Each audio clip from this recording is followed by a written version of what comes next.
Beaucoup recherchent des passages bibliques qui renforcent la foi et offrent du réconfort. Mais il y a un verset qui n'est presque jamais abordé dans les sermons, peut-être parce qu'il provoque de l'étrangeté ou de l'inconfort.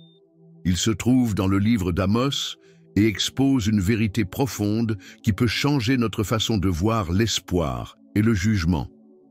Aujourd'hui, nous allons parcourir toute l'histoire de l'Écriture pour mieux la comprendre. Il n'y aura pas d'inventions ou d'ajouts en dehors de la Bible. Un récit captivant basé sur le texte sacré. Ouvrez votre cœur à un voyage intense à travers les paroles de Dieu et découvrez pourquoi ce verset est si peu mentionné. L'émergence de l'avertissement d'Amos. Le prophète Amos a vécu à une époque de prospérité pour Israël, mais aussi d'idolâtrie et d'injustice sociale. Il n'était ni prêtre ni scribe, mais un homme simple qui nourrissait les troupeaux et gardait les sycomores. Dieu l'a choisi pour apporter un avertissement sévère contre l'arrogance et la corruption qui régnaient dans le royaume du Nord. Les gens s'appuyaient sur des rituels vides et croyaient que le jour du Seigneur n'apporterait que de la joie. Mais Amos a reçu un message différent. La prophétie d'Amos soulignait la nécessité de la justice, de la conversion authentique et de la poursuite de la justice, au milieu des dénonciations de l'oppression des pauvres et de l'hypocrisie dans le culte. Le verset que presque personne ne prêche se démarque. « Malheur à ceux qui désirent le jour du Seigneur. Pourquoi le voulez-vous? Le jour du Seigneur sera un jour de ténèbres et non de lumière. » Cette phrase est si forte qu'elle déconcerte ceux qui la lisent. Beaucoup préfèrent ignorer cet avertissement, peut-être parce qu'il brise les attentes concernant les moments de gloire. À cette époque, il y avait l'idée que le jour du Seigneur serait un événement de délivrance et de triomphe pour Israël. Mais Amos révèle que sans repentance et obéissance, ce jour-là serait synonyme de jugement. Il n'y avait pas de place pour les faux espoirs construits sur des pratiques religieuses vides. Aujourd'hui encore, ce verset nous demande: que cherchons-nous vraiment lorsque nous désirons l'accomplissement des promesses de Dieu? Sommes-nous prêts pour la sainteté que Dieu exige? Cette première réflexion nous invite à y chercher la compréhension de l'ensemble de l'histoire biblique. Pour comprendre cet avertissement, nous devons revenir au début. La Genèse décrit la création de toutes choses et la façon dont Dieu a placé les humains dans un jardin parfait. Dieu a vu que tout ce qu'il avait créé était bon. Adam et Ève ont joui de la pleine communion avec le Créateur jusqu'au moment où ils se sont laissés séduire par la désobéissance. Cet acte de rébellion inaugure un cycle de distanciation qui influence toutes les générations suivantes. Le péché, à partir de ce moment-là, est devenu une partie de la réalité humaine. Le pays était souillé par la violence et la méchanceté, comme le montre l'histoire de Caïn et Abel. Au fil du temps, les gens se sont multipliés et la méchanceté s'est répandue. Nous voyons dans la Genèse le récit de Dieu décrétant le déluge comme un moyen de redémarrer l'humanité, ne préservant que Noé et sa famille. Cependant, même après ce nouveau commencement, le cœur humain continua à être enclin à l'erreur. Ainsi, tout le récit de l'Ancien Testament implique la lutte entre une alliance offerte par Dieu et l'infidélité du peuple. Comprendre ce contexte est essentiel pour comprendre pourquoi l'avertissement d'Amos est si important. Dieu a toujours recherché une relation sincère avec Israël, mais à maintes reprises, ils se sont éloignés. Le jour du Seigneur, annoncé par les prophètes, ne serait pas seulement un jour de réjouissance automatique pour ceux qui s'appelaient eux-mêmes le peuple de Dieu, car le Très-Haut est juste et exige la sincérité. Après le déluge, Dieu a choisi Abraham pour commencer une histoire de foi et de promesses qui marquerait profondément la trajectoire d'Israël. Dans la Genèse, il dit à Abraham qu'il ferait de lui une grande nation et qu'en lui toutes les familles de la terre seraient bénies. Cette alliance impliquerait un peuple qui devait être une lumière pour les autres nations, un canal de bénédiction qui reflèterait la gloire divine. Abraham a obéi à l'appel, a quitté son pays et est parti sans savoir avec certitude où il allait. Même face à des difficultés, comme la longue période d'attente de l'enfant promis, il est resté confiant. Quand Isaac est finalement né, la fidélité de Dieu est devenue encore plus évidente. Cependant, au fil des générations, les descendants d'Abraham ne sont pas toujours restés fidèles. Il y a eu des moments de fidélité, mais aussi d'innombrables épisodes d'idolâtrie et de désobéissance. Pourtant, la promesse divine restait ferme, signalant que le Très-Haut agirait dans l'histoire de la descente d'Abraham. Le Messie viendrait, l'espérance du salut pour l'humanité. Des siècles plus tard, Amos a agi en prophète, alors que le peuple était déjà installé en Israël. Cependant, l'alliance nécessitait un compromis. Il ne suffisait pas d'avoir Abraham comme père biologique. Il était nécessaire d'avoir la même foi, la même obéissance et la même humilité qui caractérisaient le patriarche. Ce décalage entre la façon dont Israël vivait et ce que Dieu attendait a ouvert la voie à l'annonce sévère d'Amos. Après Abraham, Isaac et Jacob, la nation s'est développée et est devenue nombreuse en Égypte. Dieu a suscité Moïse pour libérer le peuple de l'esclavage et le conduire à la terre promise. Au cours de cette traversée, la loi a été prononcée au Sinaï, établissant les commandements qui régiraient la vie sociale et spirituelle d'Israël.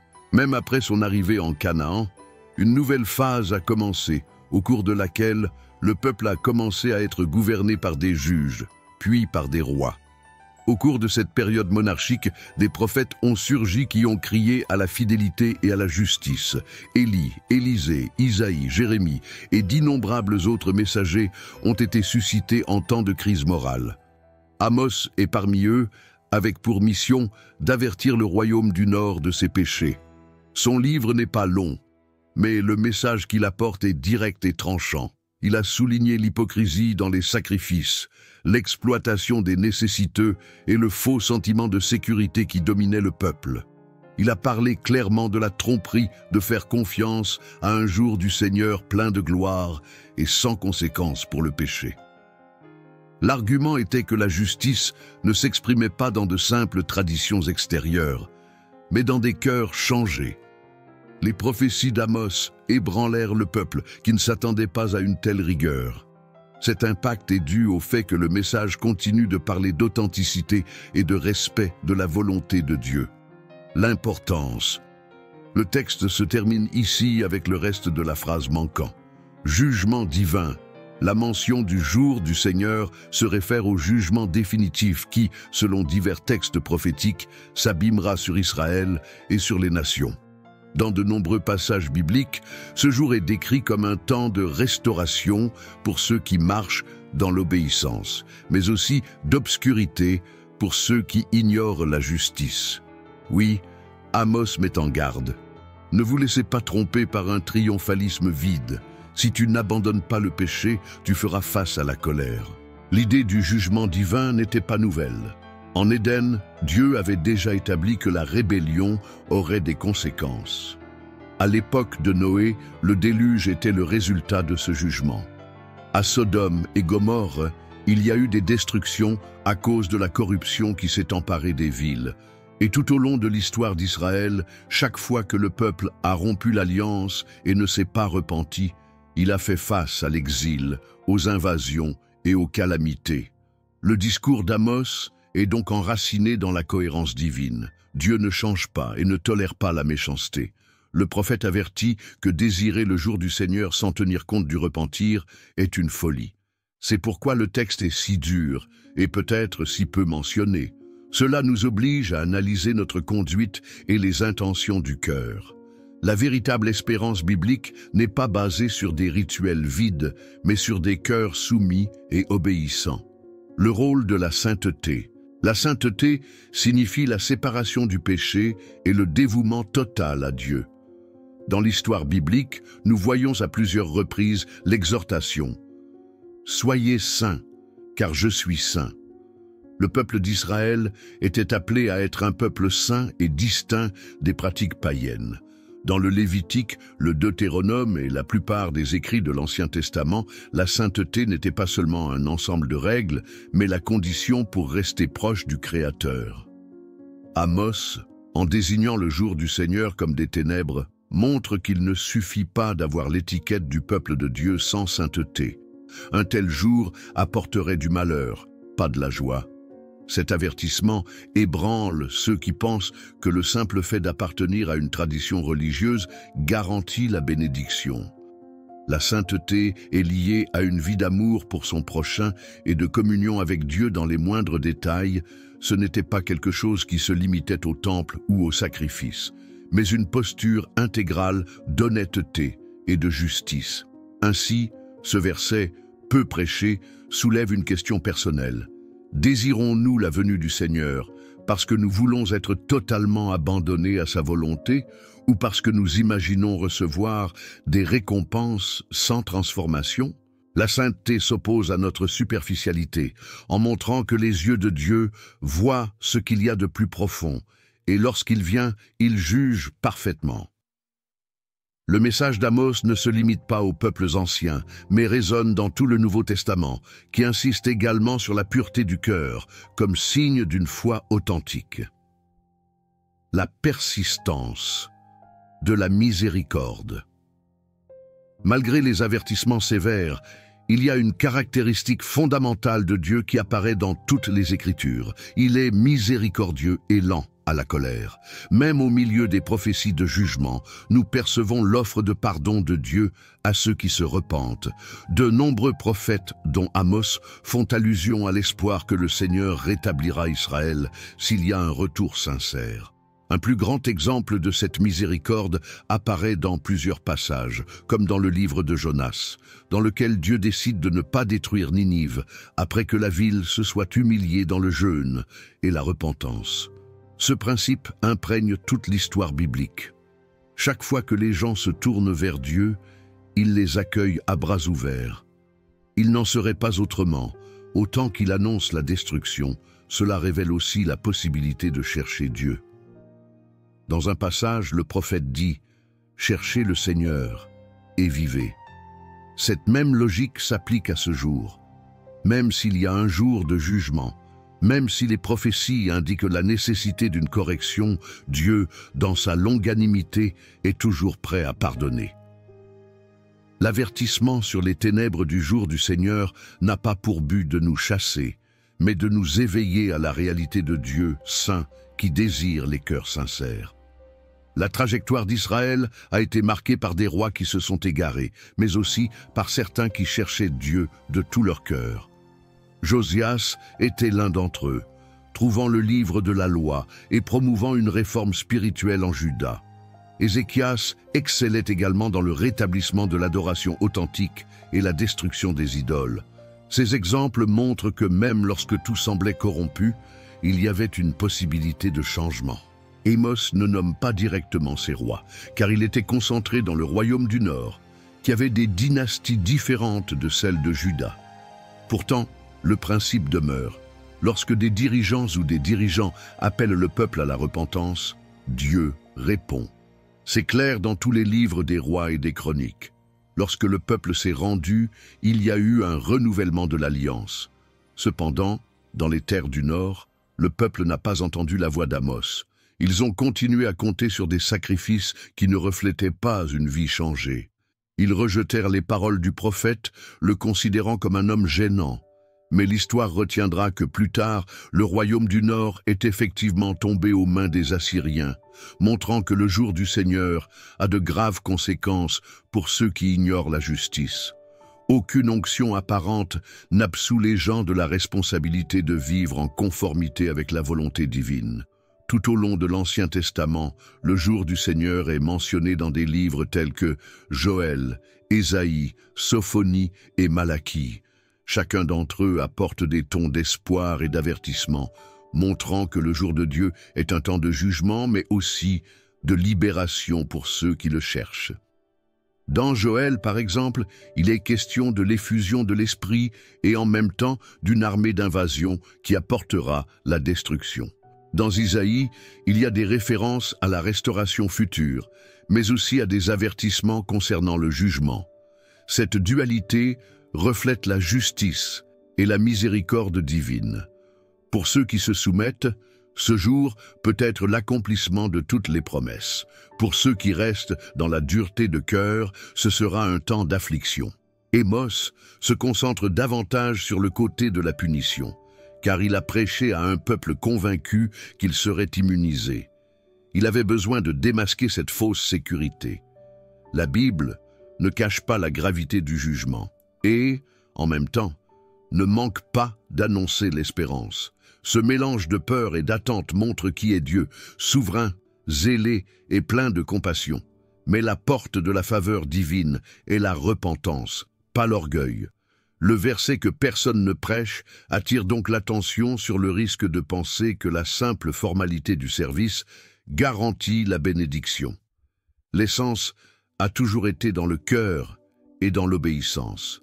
Tant de fois, cet avertissement d'Amos passe inaperçu dans les chairs, peut-être parce que les gens recherchent des promesses de victoire et de prospérité immédiate, ignorant que le Dieu de la Bible corrige également. Parler de l'obscurité n'a pas l'air agréable. Beaucoup se sentent mal à l'aise en imaginant que le même jour que sauve peut condamner. Cependant, nous ne pouvons pas choisir uniquement les parties qui nous animent. Toute l'Écriture est inspirée par Dieu. Ne prêcher que sur le bien sans mentionner la justice génère une compréhension incomplète. Amos, un prophète simple mais ferme, nous rappelle qu'il n'y a pas de privilège qui nous évite d'être responsables devant le Seigneur. Lorsque nous regardons le message biblique dans son ensemble, nous voyons l'équilibre parfait entre la grâce et la vérité. Même Jésus, dans son ministère terrestre, a parlé de repentance et a mis en garde contre le jugement à venir. Le silence sur des versets comme celui d'Amos fait que beaucoup se font une idée erronée du christianisme, seulement triomphaliste, sans la croix, sans renoncement et sans la reconnaissance que Dieu est saint.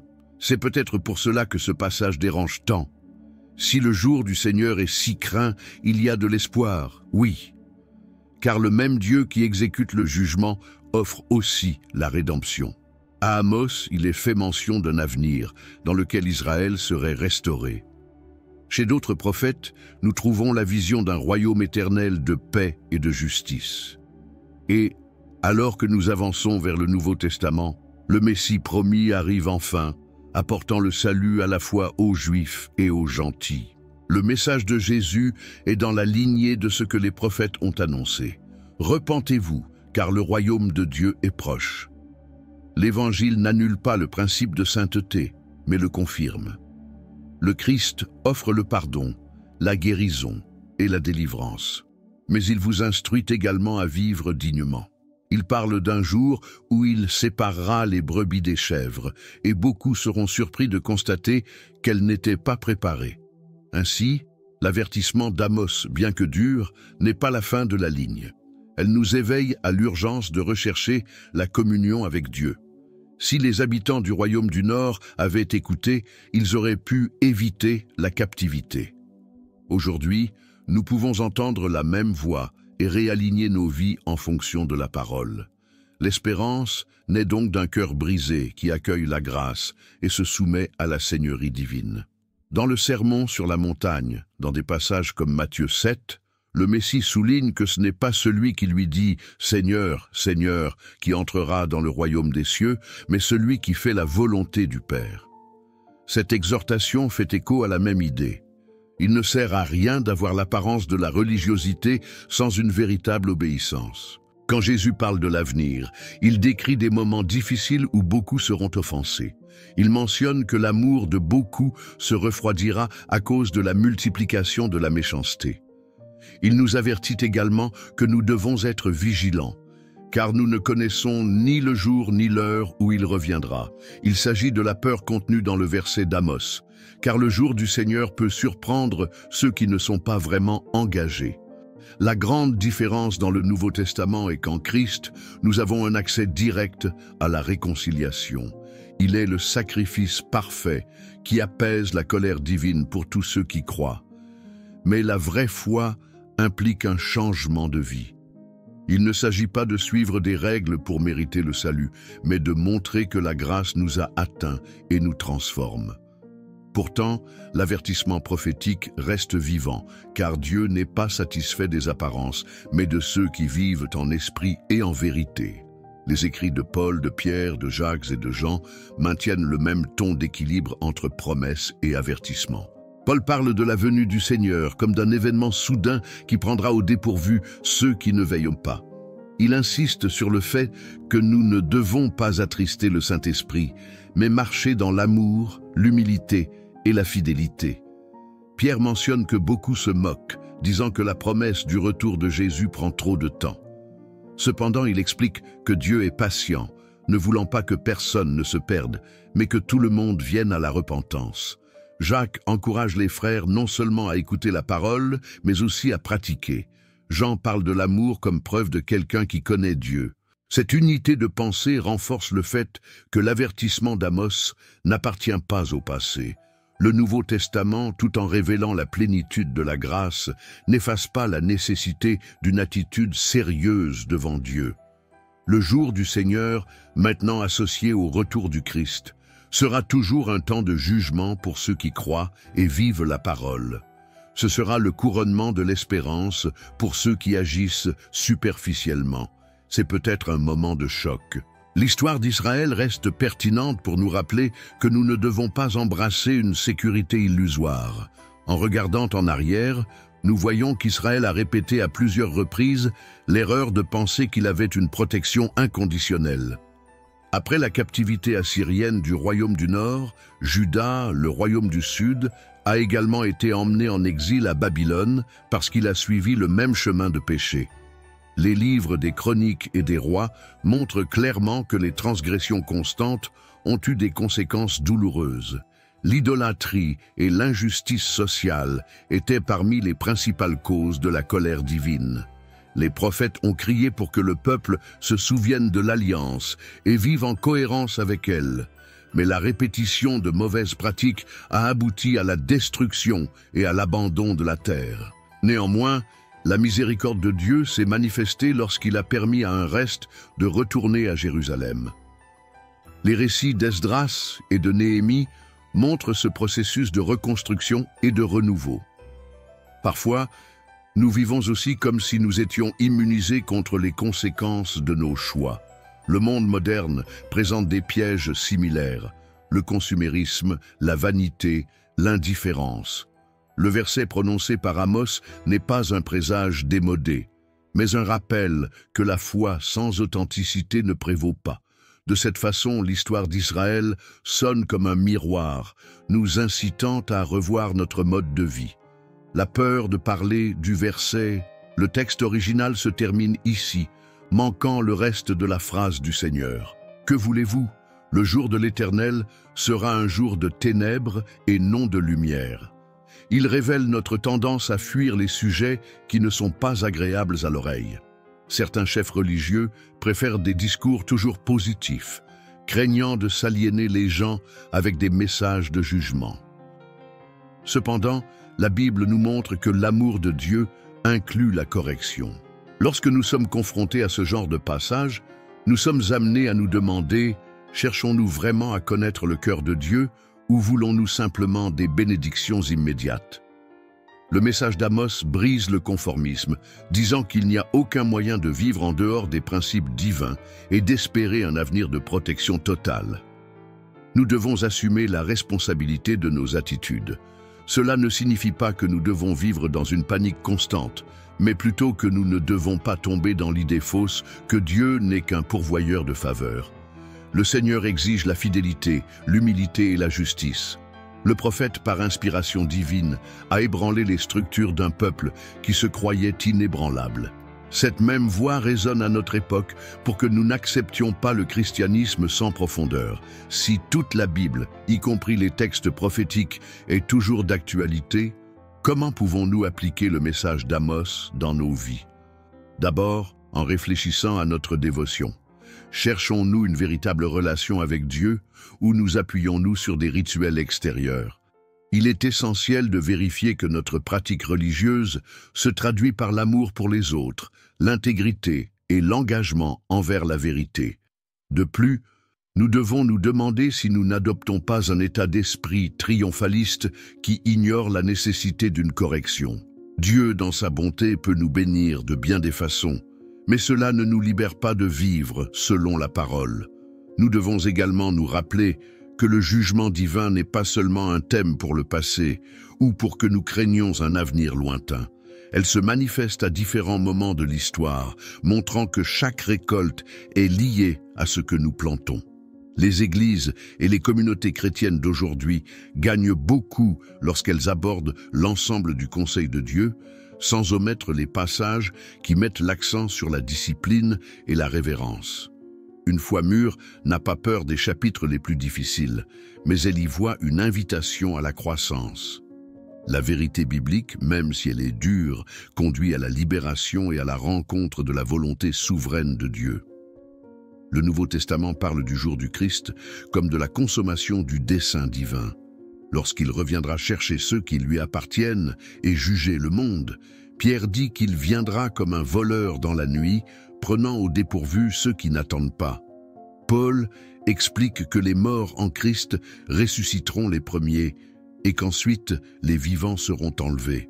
L'avertissement d'Amos reste valable, car le jour du Seigneur, maintenant compris comme la venue de Jésus, ne sera pas seulement une fête pour tous.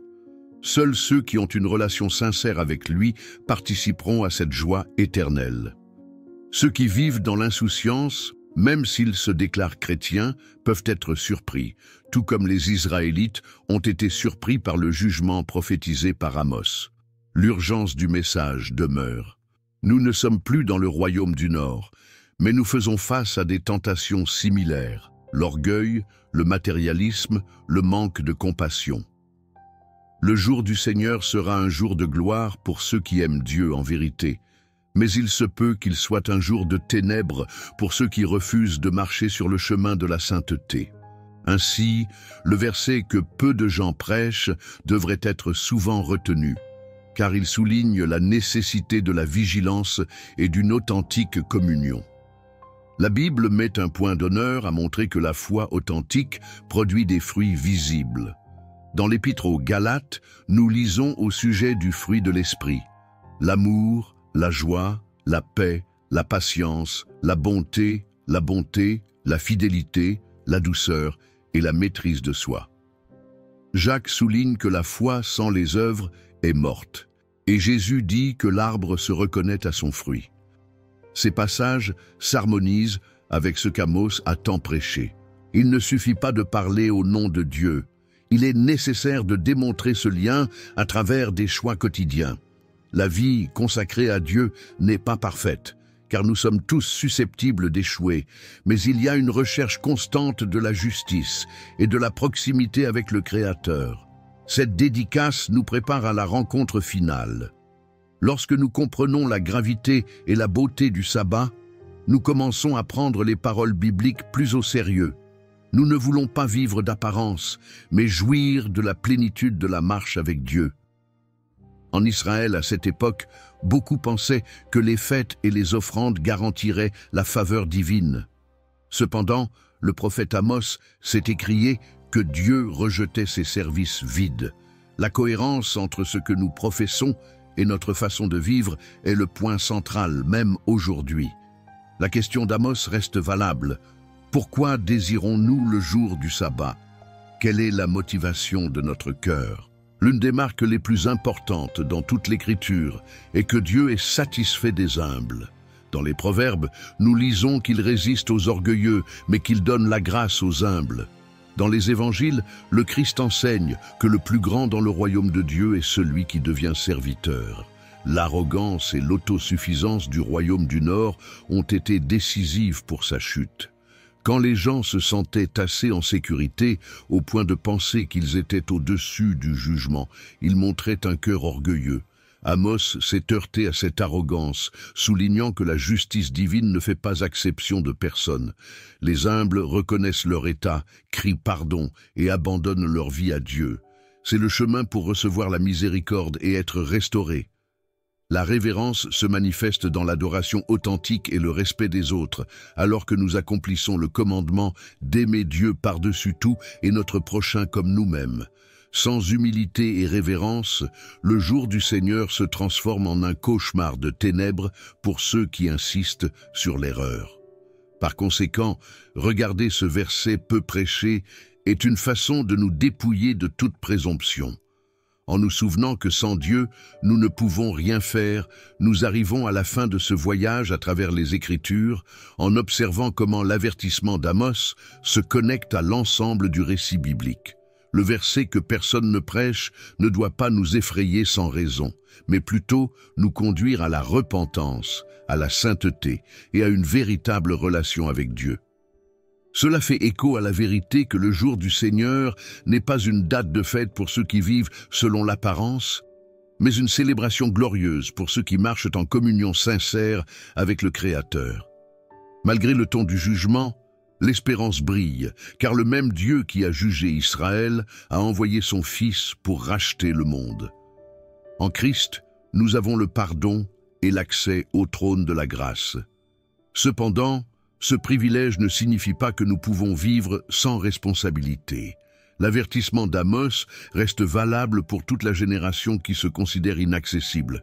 En regardant vers l'avenir, nous savons que Dieu tient ses promesses. Il y aura un jour où il jugera les nations et établira son royaume ultime. Ceux qui le cherchent du fond du cœur trouveront le repos éternel, tandis que ceux qui méprisent sa justice feront face au côté obscur du jugement.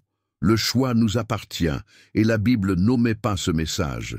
Puisse ce message nous encourager à sonder notre âme, à corriger les directions et à embrasser la foi pratique qui plaît au Seigneur.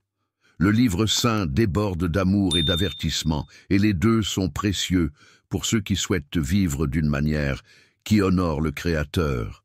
Amos ne prêchait pas quelque chose sans espoir. Il a montré Dieu, qui ne refuse jamais les repentants, pour que nous puissions, avec humilité, accueillir ce verset rare en chair et lui permettre de transformer notre intérieur en nous préparant au vrai jour du Seigneur.